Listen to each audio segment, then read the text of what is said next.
press goes one of the hosts for Let's Talk Football, the round table. And Let's Talk Football ladies. Hello, Let's Talk Football viewers. Welcome back to another episode of Diversity with Delilah, where every week I bring you someone to talk about that broke barriers, right? And just continue and elevated the game of the NFL. All right, so today I bring to you Emlen Tunnell. He was the first Black NFL player elected to the Pro Football Hall of Fame, but there's a lot more to his story, so let's get into it. Okay, he was sometimes known by the nickname as the Gremlin, and I couldn't find the reason why. Sometimes players are given, nicknames by fellow players and things like that. So I couldn't find why, but he was sometimes nicknamed that. He was born and raised in the Philadelphia area. Tunnell played college football at the University of Toledo in 1942 and the University of Iowa in 1946 and 47. I'm going to explain why there's a little gap there. Okay, so Tunnell enrolled in the University of Toledo in the fall of 1942 and played college football as a halfback for the Toledo Rockets football team.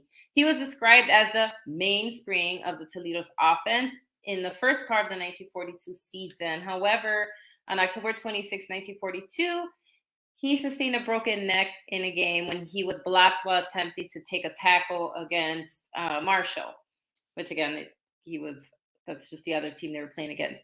He recuperated sufficiently to help the Toledo Rockets men's basketball team, because he also played basketball as well, to the finals of 1943 National Invitation Tournament. So he recuperated enough to play basketball, but not in time to play football. He also served in the United States Coast Guard. That's where the gap came. So he left Toledo to enlist and joined the United States Coast Guard from 1943 to 1946. Again, this was close to the end of World War II, and it was very common for men to enlist and join the military. And so that's why you have a little gap. Anyway, so he served in the United States Coast Guard from 1943 to 1946. He received the Silver Life-Saving Medal for heroism in rescuing a shipmate from flames during a torpedo attack in 1944 and rescuing another shipmate who fell into the sea in 1946. Okay, so not only are we learning about him as a football player, he was also a hero, and he received a Silver Life-Saving Medal for it because he saved two shipmates. And one of those, he actually sustained burns in his hands. That was during the torpedo attack. And so he's also a hero when it comes to military. During his time, which also has happened, where I've discussed football players who actually joined the military, right, a few times during this period. And they also end up playing football and stuff for the military. And we see that tradition still holds because we do see the military game, right? The really famous one, Army versus Navy, right? Everybody always looks forward to those games. Okay, so Tunnell played at the halfback position for the San Francisco Coast Guard Pilots football team. On November 11th, 1944, he led the Pilots to a 13-0 victory over the Amos Alonzo Staggs Pacific Tigers football team, throwing 22 yards for a touchdown and returning an interception, 75 yards for another touchdown. At the end of the 1944 season, he was named to the All-Pacific Coast Service football team. Okay, Tunnell was then honorably discharged from the Coast Guard in 1946. That's when he enrolled at the University of Iowa in 1946, playing for the 1946 Iowa football team. Tunnell led the team with 541 yards of total offense and 28 pass completions and ranked second on a team with 333 rushing yards. On October 11th, 1947, he set an Iowa single-game record with 155 receiving yards and 3 touchdowns on 6 receptions. 3 weeks later, Tunnell quit the team after an argument with the backfield coach. He apologized and was reinstated 2 days later, but he didn't play as much in the final 2 games of the 1947 season. But that's okay, because then he moved on to the NFL. He played 14 seasons in the NFL as a defensive halfback and a safety First for New York Giants from 1948 through 1958. And then he finished off with the Green Bay Packers from 1959 to 1961. He is a two-time NFL champion, once with the New York Giants in 1956, and then another one with Green Bay in 1961. He is a six-time first-team All-Pro in 1949, 1951, 1952, and then 1954 through 1956. He is a nine-time Pro Bowl. He made it to the NFL 1950s All-Decade Team. He's on the NFL 50th Anniversary All-Time Team. He's also on the NFL 100th Anniversary All-Time Team, and he is in the New York Giants Ring of Honor.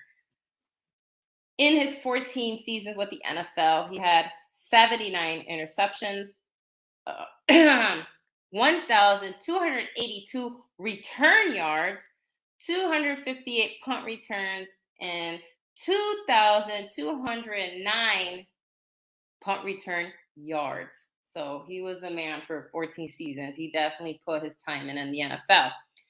He also was the first Black player to play for the New York Giants and the first Black player inducted into the Pro Football Hall of Fame when he was inducted in 1967. He was also the first defensive specialist elected to the Hall of Fame, because as we know, that is a little tricky, right? Once you leave the positions that everybody knows, like quarterback, and you know what I mean? So like, he was one of the first that was actually elected.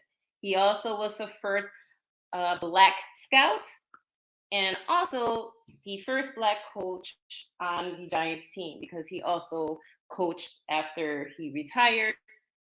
But let's go into more of his statistics.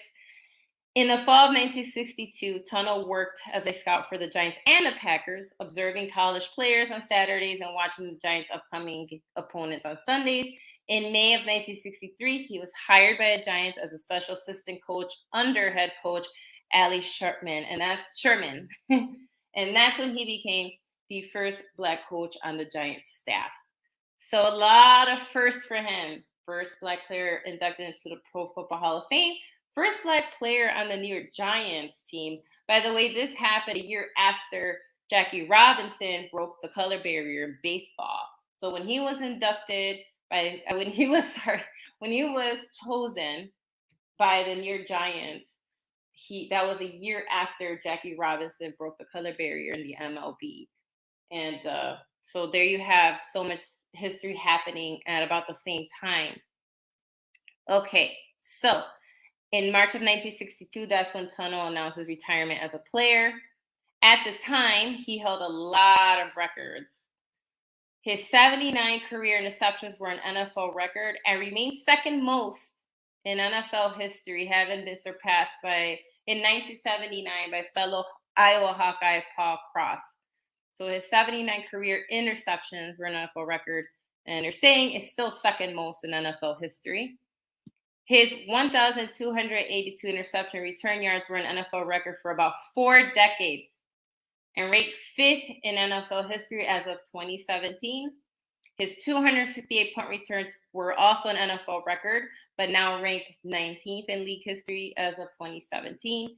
His 2,209 punt return were also an NFL record. Again, this is for decades. You have to understand, that's amazing how many records he set and how long they stood.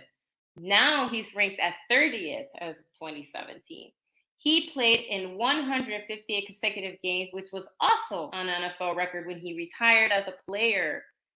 In 1969, that's when he was named to the NFL's 1950s All-Decade Team as a safety. In 1969, he was one of 16 players named to the all-time All-Pro team that was selected by the Pro Football Hall of Fame. In March 1975, he was inducted into the Iowa Sports Hall of Fame. In August 1999, he was ranked number 70 on the Sporting News list of the greatest 100 football players. In 2010, he was one of 22 players that were included in the New York Giants Ring of Honor. So that's when he made it into the New York Giants Ring of Honor was in 2010. Also in 2010, the NFL Network ranked Tunnell 79th on its list of the 100 greatest players of all time. In 2014, he was ranked as the second greatest player in New York Giants history in the book, the 50 greatest players in New York Giants football history. Sadly, he passed away in 1975 when he had a heart attack during a Giants practice, actually. And so that is the legacy that Tunnell leaves. Again, just broke a lot of barriers for the Giants, which I thought was interesting, as you know, with it being a New York team, right? Again, Jackie Robinson a year before he broke the color barrier, and then a year later, Mr. Emlen Tunnell was drafted by New York Giants, a New York team as well. Just I don't know if there's correlation, probably not, but it's just interesting. And he did set the tone and the pace for defensive specialists, for safety, right? All these positions that people don't really think of, and we should, right? Because we know they're a big part of the football game. Also, on June 2nd, 2018, a statue of Tunnell was installed in Delaware County in Pennsylvania. And so if you go there, you'll be able to see a statue of him. And so there you have it. Emlen Tunnell, not just breaking color barriers and breaking a lot of opening paths for future NFL players, but also coaches, as we know. There's a lot of stopgaps along the way, right? And so he set the tone for that. But he was also a hero. And I thought that was amazing that he also took time during his military service, not only to play football, but he was a hero. So there you have it, Emlen Tunnell. I hope you enjoyed this episode, learned a lot about him. And until next time, thank you everyone for watching. Yeah.